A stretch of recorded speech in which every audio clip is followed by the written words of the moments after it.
What's up, everybody? Welcome to episode 11 of Life Lessons with Juvy. As always, I'm your host, JuvyThaKid from 705 Barrie area. And yes, Lloyd, I remembered the light this time.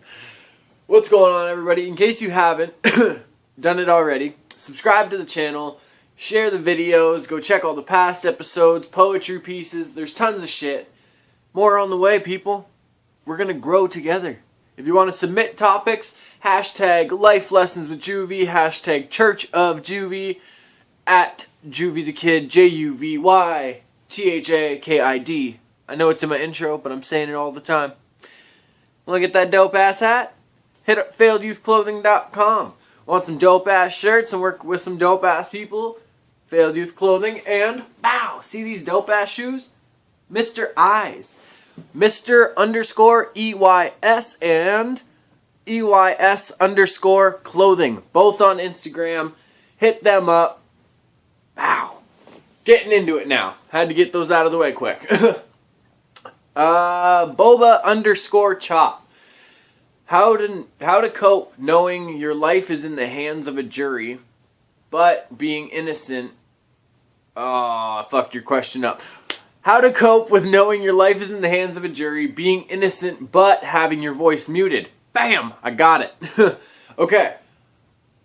Well, fuck. Obviously, it's one of those situations where it's, you gotta do what you can. You gotta you gotta think of body language as well, too. If you're, if your life is in the hands of a jury, you can't be sitting there like you don't give a fuck and you're like, man, fuck you and shit. You gotta handle yourself.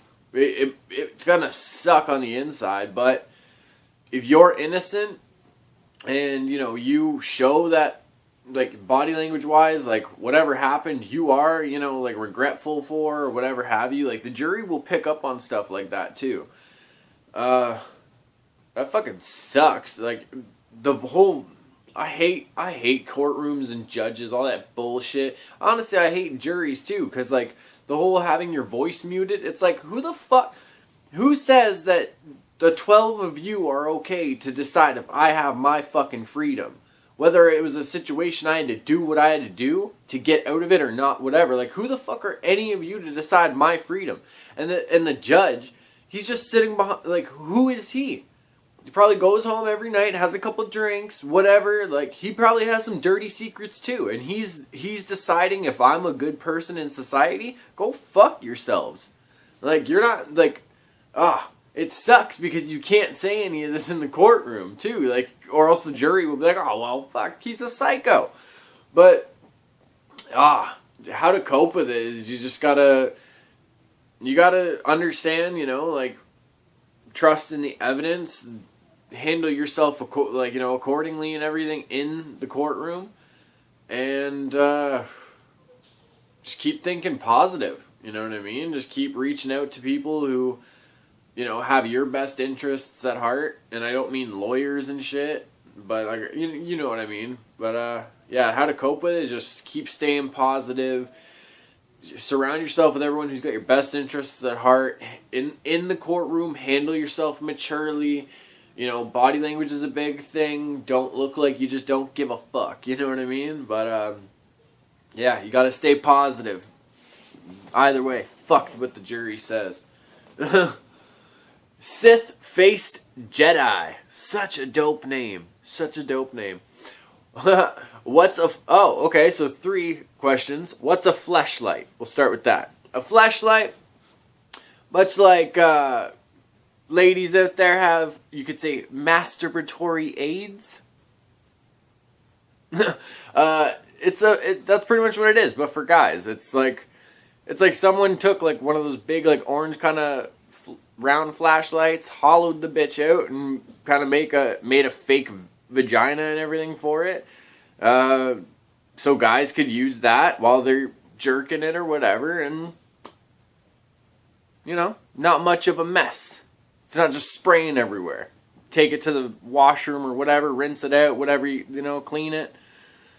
Yeah, it's like the same if a girl uses a vibrator or a dildo, you know what I mean? You're using it for penetration and everything like that. It's a fake dick. Guys gotta have something too. And there should be no shame in any of it. The second question, have you ever used one? Yes, I have. Okay? Some of them have, you know, a couple different other little features, might be a little heavier. Gives you a bit of a workout too, fellas. Maybe some of you will benefit from that. Who knows? I don't know. Like, maybe you want to work your arm out too. Either way, yeah, it's a game changer. You go from these, yeah, they're great, but you throw something else in there, it kind of kicks it up another level. You know, things aren't the same after. You know, I don't see why girls, it's okay in society for like a lot of ladies to just kind of have sex toys or anything like that, but then like so many guys are just so embarrassed to talk about having or like using a fleshlight or having one, whatever. It's like, man, be proud. Who cares? You are giving pleasure. Who cares if it's to yourself? Pretty much everybody in the world fucking does it. No shame in my game, bruh. Use the fleshlight. It's a game changer. If you haven't used it, I recommend it, fellas. How do you... third question. How do you introduce toys into the bedroom? You got to figure out where each other's comfortable levels are, too. That's, like, the biggest thing. You know, you don't want to just go and come back with a fucking Easter basket of anal beads and butt plugs, you know what I mean? If your partner's not into that. You guys got to kind of, like, figure out, you know, maybe if there's something in particular you want to try, and then go together, you know, to maybe like a adult store or whatever, and try different things like that. If she already uses, like on her own, if she already uses like a vibrator or something, fellas, don't be afraid to help her out during, if that's the case. And ladies, same with your man. I don't mean if he uses a vibrator, but I mean like if he uses a fleshlight or something else, help your man out too. It's a give and take, people.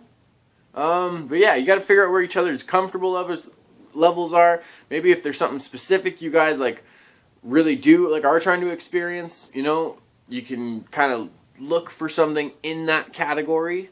But yeah, it's all about each other's comfortable levels, because I don't know, that's all I can really say about it, because if you go into, like, you just try to start springing shit on people, it might have a negative impact. And you might not be getting no nookie for a while.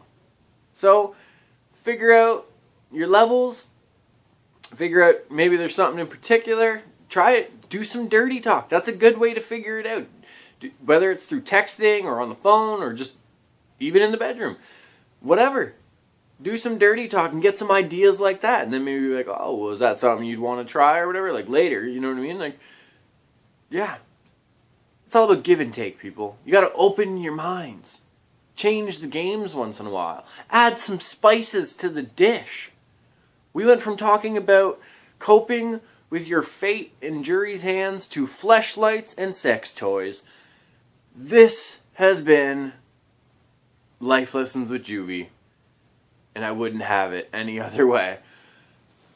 You guys are awesome. If you want to submit topics, at JuvyThaKid on Twitter and Instagram. JuvyThaKid. Yeah, I did it again. Hashtag LifeLessonsWithJuvy. Hashtag Church of Juvy. Hit up FailDoothClothing.com.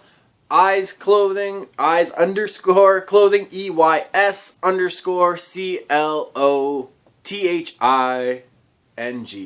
If I fucked that up, fuck all of ya. I love you guys. Hope you enjoyed the episode. There will be more Sunday. Always live episodes. Morning coffee with Juvy. Stay tuned to my Instagram for that. Same Juvy time. Same Juvy channel. To the quiet kids, freaks, weirdos, outcasts, I love you. Keep being weird.